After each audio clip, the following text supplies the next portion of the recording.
오늘은 송년주일입니다. 2025년 다사다난했던 한 해를 이제 거의 마무리하고 새해를 맞이하기 위해서 준비하는 때입니다. 여기까지 지금까지 도와주신 하나님께 감사와 영광을 돌립니다. 오늘은 하나님의 구원 계획과 그리스도의 사랑이라는 제목으로 말씀드립니다. 여기 제목이 두 종류인데 하나님의 구원 계획과 또 그리스도의 사랑, 이 두 가지가 나와 있는데 이 두 가지가 깊은 연관을 갖고 있습니다. 창세전에 하나님께서 구원받을 자를 선택하시고 또 미리 정해놓고 그리고 그 구원 계획을 성취하신 분이 예수 그리스도, 하나님의 아들 되시는 예수님이 그 구원을 지금으로부터 2000년 전에 갈보리산 십자가 위에서 완성을 하셨습니다. 그런데 그 구원 계획을 이루시는 데는 그냥 된 게 아니고 예수 그리스도의 희생과 사랑이 거기에 있었기 때문에 성취된 것입니다.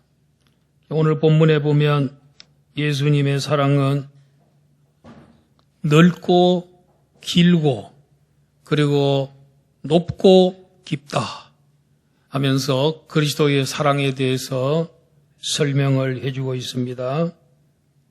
하나님은 죄인들의 첫 번째로 생각할 것은 하나님의 구원 계획입니다. 하나님은 죄인들의 구원 계획을 창세전에 영원전에 완료했는데 근데 우리는 예수 그리스도를 통한 구원 계획을 구약 시대에는 확실하게 그걸 계시해 주지 않았습니다. 그런데 말씀 되시는 예수님이 이 세상에 오심으로써 그 계획이 완전히 밝혀지게 됐고 예수님이 구원을 성취한 후에 사도들과 또 선지자들, 여기 말하는 선지자들은 신약시대 선지자들입니다. 이 선지자들에게 땅끝까지 이르러 복음을 전하라. 그렇게 명령하셨습니다. 그리고 마지막으로 바울 사도에게도 이방인의 선교사로 선택해 주셨습니다. 특히 바울 사도는 오늘 본문에서 자기가 하나님의 구원의 은혜의 경륜, 계획을 하나님이 나를 통해서 너희에게 듣게 하셨다. 이러면서 내가 계시받았다. 자기가 계시받은 것을 에베소서 1장 4절, 3절 이하의 14절까지 밝힌 적이 있습니다. 그러면서 바울은 이어서 그리스도 예수의 일로 너희 이방인을 위하여 내가 감옥에 갇혀 있다 합니다. 그리스도의 일을 하다가 감옥에까지 오게 됐다는 것. 죄를 짓고 온 게 아니고 죄가 없는데도 감옥에까지 온 것은 그리스도의 복음을 전하고 하나님의 일을 하다가 그렇게 된 것이다. 그랬습니다. 바울 사도가 복음을 전할 때에 그 유대인들이나 또 로마 제국에서도 그에게서 허물을 찾으려고 죄목을 찾으려고 엄청 신문도 하고 그렇게 했는데 결국은 찾아내지 못했습니다. 근데 바울 사도가 나는 로마 황제 가이사에게 가서 내가 재판받겠다 하고 상소를 했습니다. 그래서 옆에 있던 사람이 저 사람이 상소만 하지 않았더라면은 풀려날 수 있는데 상소하는 바람에 할 수 없이 로마에 가서 황제에게 재판을 받아야 된다 하고 바울 사도를 로마로 보내게 된 것입니다. 결국은 바울 사도는 로마 제국에 있는 불신자들에게 복음을 전하기 위해서 그가 죄 없는 제수의 몸이 돼서 그가 로마로 오게 됐습니다. 감옥에 있었습니다. 제가 요사이 밤에 교회에 올라와서 기도하는데 우리 교회 새벽 기도실은 항상 따뜻합니다. 그래서 1년 내내 그냥 춥지도 않고 덥지도 않고 그렇게 만들어 놓은 거는 우리 교우인들이 수시로 여기 오셔서 기도하라고 세계에서 최고로 온도 좋고 아무리 소리 질러도 난리를 지겨도 바깥에 소리 안 나가는 우리 교회 새벽 기도실. 저는 다른 교회 목사님들에게 자랑하는 거 다른 건 없고 새벽 기도실 하나만은 온도 최고, 그리고 아무리 소리 질러도 주민들이 그에 항의하는 사람 없다. 소리가 밖에 안 나간다.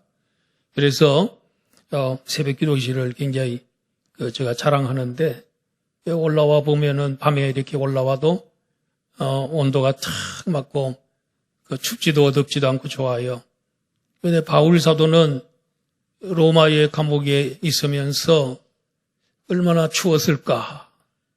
감옥인데 뭐 난방 잘해주고 그런 거 하는 데가 있겠습니까? 겨우겨우 목숨만 붙어 있을 정도로 대우하는 거지요. 그런 속에서 어떻게 밤낮으로 그저 기도하고 그의 기도 소리가 이 감옥의 벽에 그의 기도가 다 배어 있을 정도로 그렇게 기도 생활을 했는 거 생각하니까 야, 우리는 이 기도해도 신선 노름이다. 그냥 하나님 그 차가운 감옥에서 혹은 더운 감옥에서 어떻게 그 수년을 버티고 그 노구에 잘 견뎠을까. 우리 교회도 세계 최고의 새벽 기도실이니까 여러분 수시로 좀 오셔서 기도 좀 해주시고 우리 옛날에 3, 40년 전, 50년 전에 우리 권사님들, 특별히 그 명예 권사님 그런 분들은 그냥 교회에 와서 주무시고 사시는 분들도 있었어요.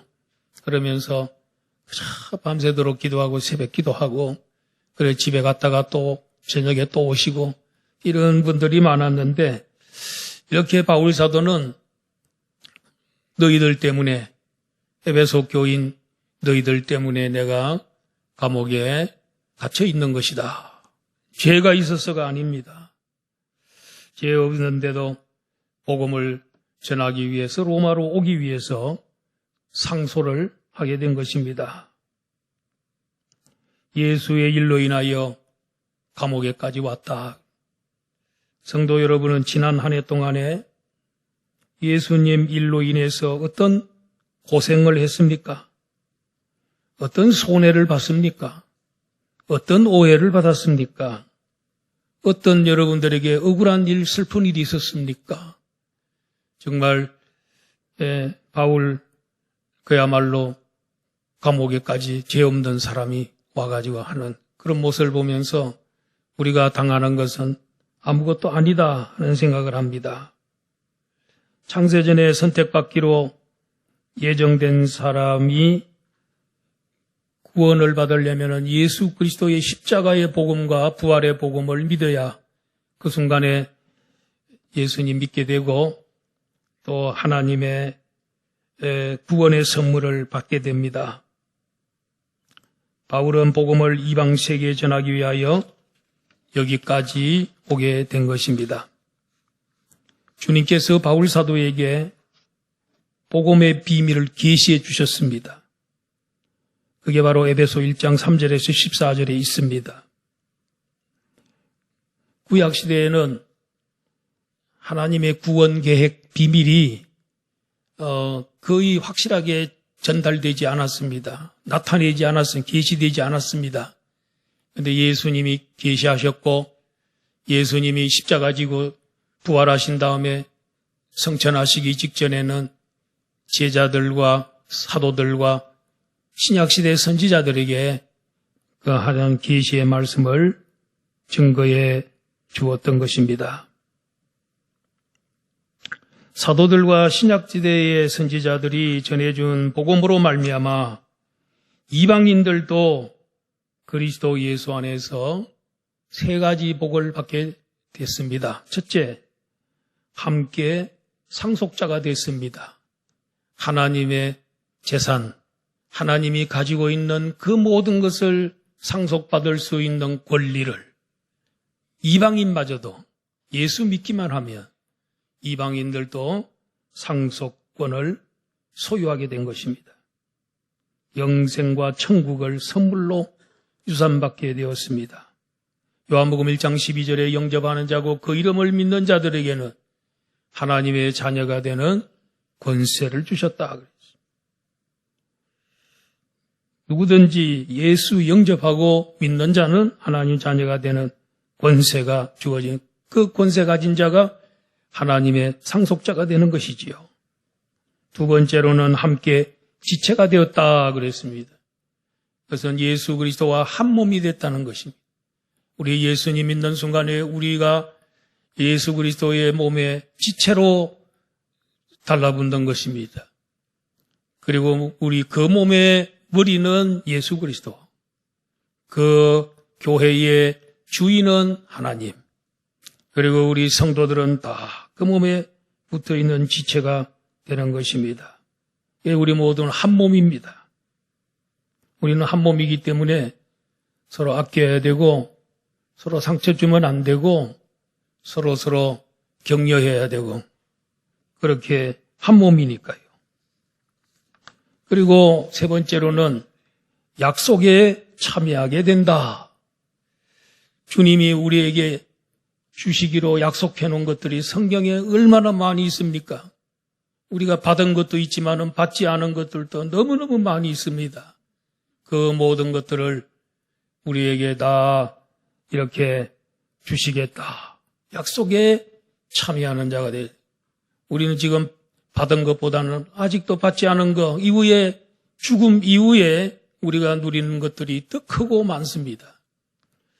이렇게 복음은 이방인들에게 상속자가 되게 하고 지체가 되게 한 몸 되게 하고 또 약속에 참여하는 자가 되게 하는 것입니다. 바울 사도는 자신이 전한 복음을 인하여 이방인들이 복을 받게 하는 그 직분을 내가 받았다. 너무너무 하나님 은혜로 받았다 하면서 내가 하나님의 은혜의 선물로 내가 일꾼이 되었다고 합니다. 우리도 지난 한 해 동안 하나님의 일꾼으로 쓰임받은 것은 내가 잘나서 된 것이 아닙니다. 오직 하나님의 은혜입니다. 지난 주일에 청지기 임명을 했습니다. 여러분 그 청지기 명단에 이름 한 번이라도 올라가신 분들은 우리 안양북부교회 청지기입니다.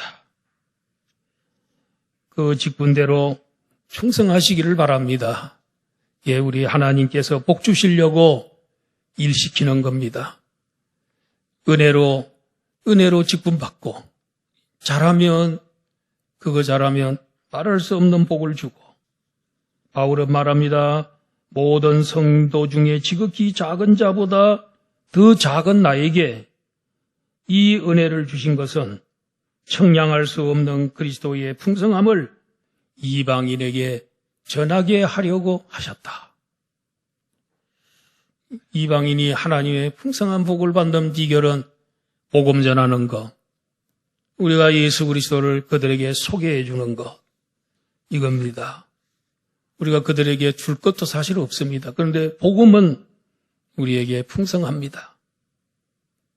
지금은 사도들도 없고 신약의 선지자도 교회에 없고 바울 사도도 없으니 그들이 기초를 놓은 교회로 말미암아 하나님의 각종 지혜를 알리려 하십니다. 알려지게.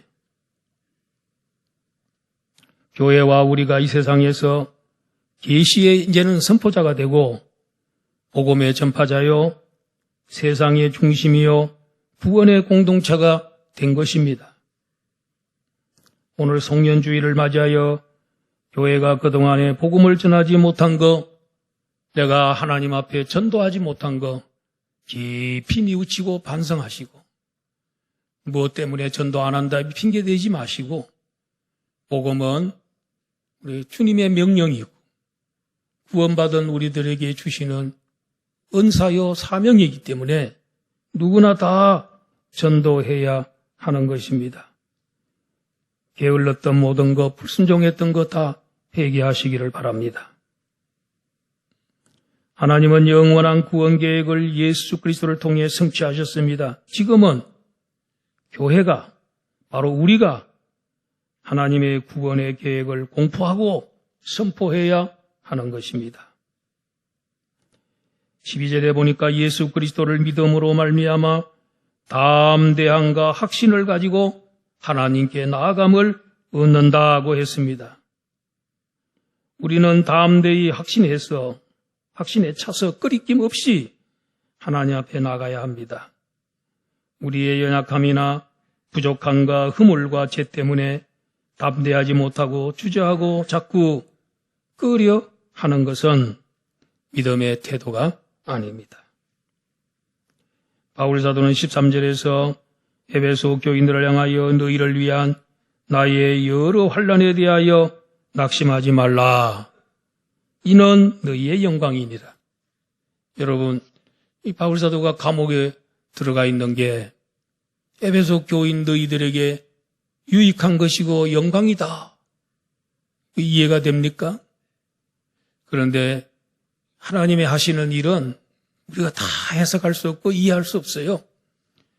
하나님께서 바울이 감옥에 갇혀 있는 동안에 빌립보 교인들하고 에베소 교인들로 하여금 그들의 마음 가운데 가책을 느끼게 한 거예요. 우리 선생님이 저렇게 복음 전하다가 감옥에 들어가서 고생하시는데 선생님이 전도 못하는 거 우리가 대신해서 선생님을 기쁘게 하면 어떨까? 이래가지고 그들이 열심히 전에 안 하던 열심을 바울이 감옥에 가 있는 동안에 열심히 전도했어요. 그래서 복음이 확장되고 교회가 부흥이 일어나고 그렇게 했습니다. 결국은 그 교회에 바울이 감옥에 가 있는 것이 유익이죠. 그리고 또 무슨 일이 벌어졌습니까? 세상 사람들이 바울 사도 복음 전하다가 교회 위에서 일하다가 감옥 갔대. 교회가 복음이 얼마나 좋고 중요하면 복음을 위해서 감옥까지 가나? 이러면서 복음을 사람들이 좋게 생각하고 교회를 귀하게 생각하는 이런 또 역풍이 불어왔다는 것입니다. 그러므로 내가 어려움 당한다고 고난 당한다고 낙심하지 말아라. 이는 너희의 영광이다. 너희들에게 유익한 것이 된다. 이렇게 설명하고 있습니다. 하나님의 구원 계획은 예수 그리스도가 성취하셨습니다. 두 번째로 생각할 것은 그리스도의 사랑입니다. 14절에서 19절 내용인데 바울 사도는 편지를 쓰다 말고 잠깐 동안 펜을 놓고 하나님 아버지 앞에 무릎을 꿇고 기도했습니다. 네 가지를 기도합니다. 첫째, 성령으로 말미암아 너희 속사람을 능력으로 강건하게 하옵소서. 사람은 속사람이 있고 겉사람이 있습니다. 세상 사람들은 지금 겉사람 때문에 얼마나 그 겉사람을 꾸미고 건강하게 하려고 시간을 들이고 돈을 들이고 노력합니까? 근데 그보다도 더 중요한 것은 속사람입니다. 속사람이 강건하지 못하면요. 여러분, 속사람이 강건하지 못하면 신앙인이 이 내적 사람이 강건하지 못하면 무슨 일이 벌어져요? 사탄의 밥이 됩니다. 사탄이 그 사람을 노리고 있습니다. 예수님이 시험에 들지 않도록 깨어 있어서 기도하라 그랬습니다. 시험에 들면 베드로 같은 사람도 기도 안 해가지고 자빠졌습니다. 3번 주님을 모른다고 부인했습니다. 가룟 유다는 악령에 늘 사로잡혀서 살다가 예수님 팔아먹고 자살했습니다. 우리 기도 생활. 그래서 예수님이 1시간 동안만 좀 기도 못하겠냐? 겟세마네 동산에서 안타까운 심정으로 그들을 주님께서 책망하셨습니다. 기도하지 않으면요, 사탄이 판을 칩니다. 아주 난장판이 되게끔 하는 것입니다. 상처와 오해와 말할 수 없는 그런 것들이 정말 이 아름다운 우리의 삶을 잠식시키고 말할 수 없는 어려움을, 그놈은 인정사정 보지도 않아요. 남을 불쌍히 여는 그런 마음도 없어요. 그러므로 너희 속사람이 성령으로 말미암아 너희의 속사람이 강건해야 된다. 그래야 어떤 바람이 불고 어떤 어려움이 오더라도 넘어가지 않는다. 그리고 두 번째는 믿음으로 말미암아 그리스도께서 너희 가운데 계시게 하옵시고, 예수 믿으면 예수님이 그 순간에 우리 속에 들어오셔서 나의 주인이 되어주시고 영원한 구주가 되어주시는 것입니다. 믿으면 그리스도를 마음에 영접하게 되는 역사가 있습니다. 그리고 너희들의 교회는 사랑 가운데서 뿌리가 박히고 터가 굳어지기를 바란다.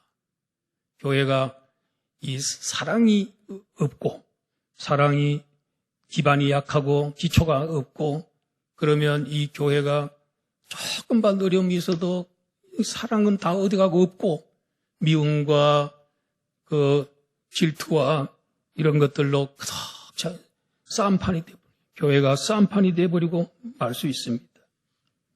그리고 네 번째로는 그리스도의 사랑을 알고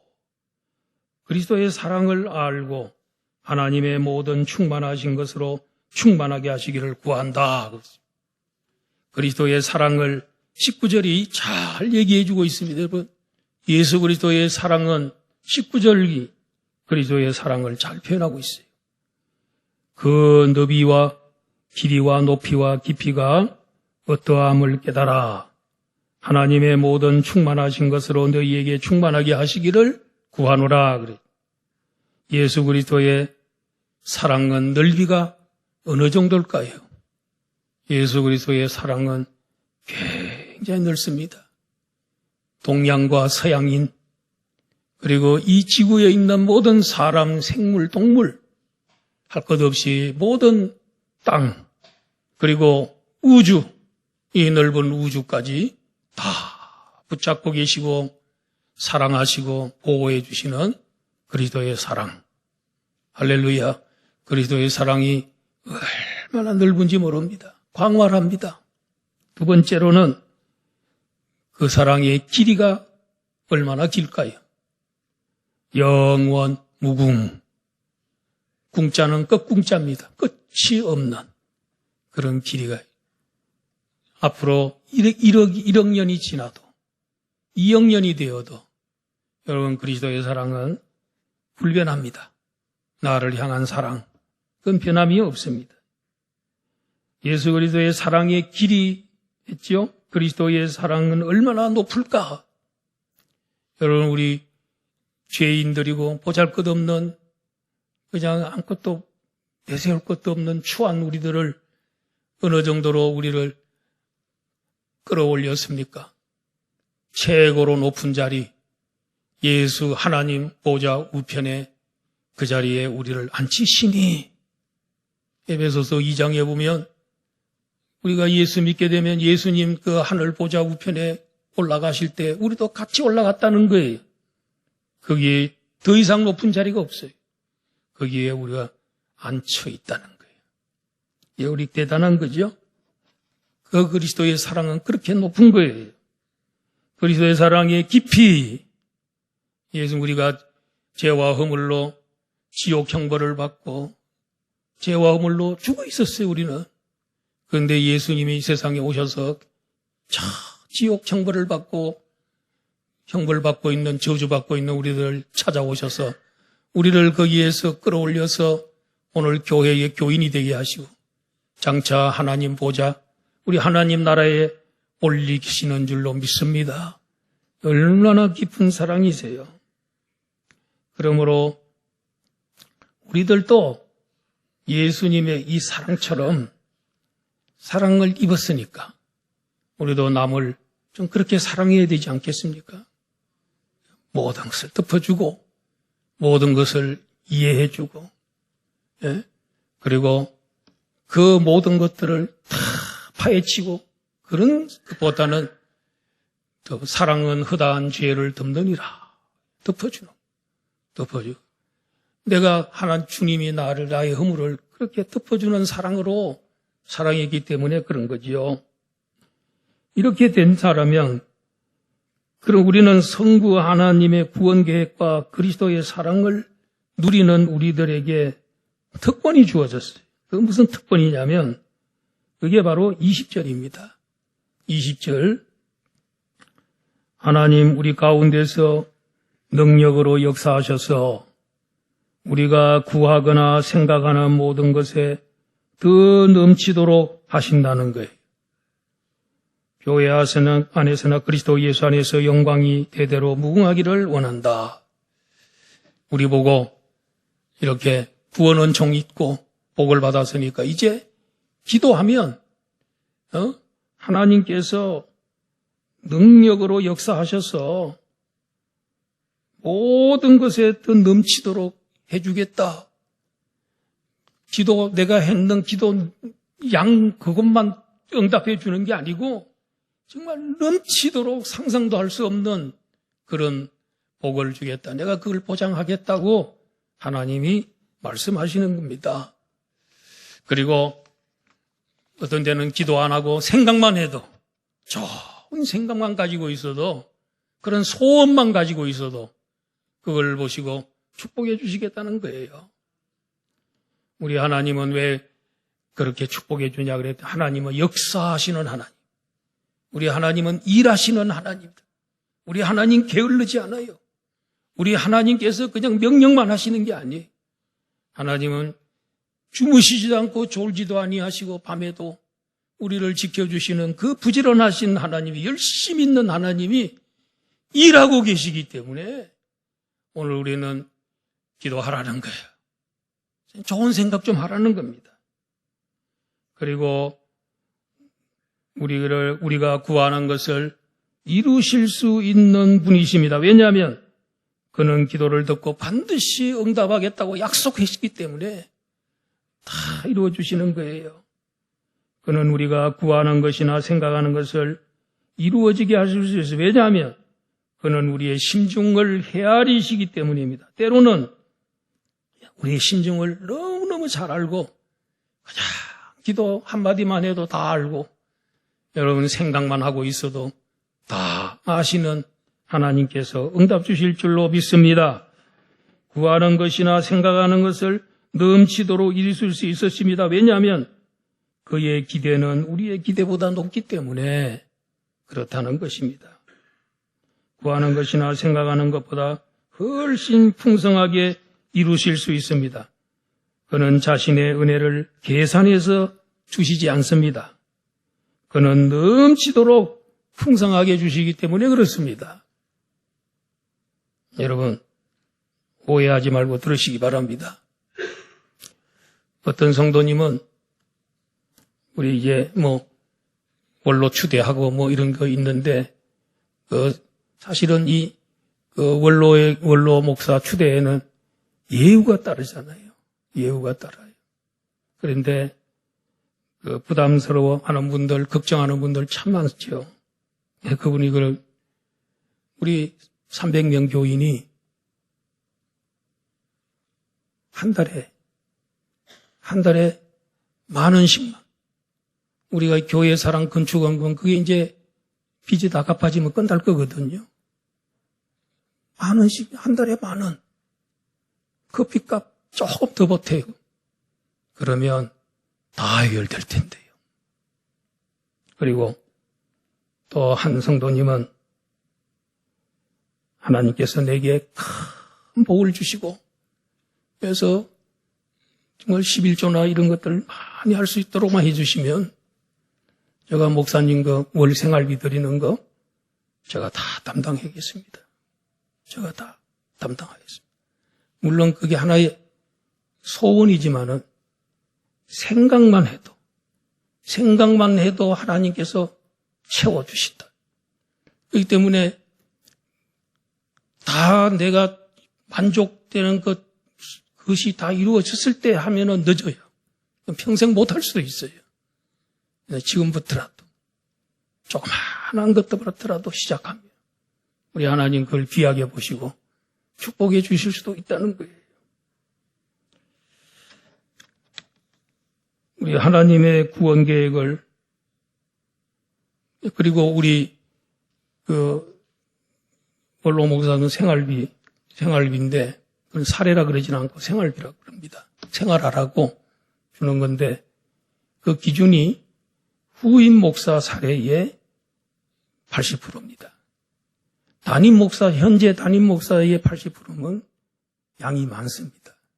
그러나 후임 목사는 제가 우리 교회 처음 부임해서 월급이 사례금이 130만 원. 37년 전 얘기입니다. 그런데 지금 계속 38년 동안 오르고 한 게 지금 현재 그겁니다.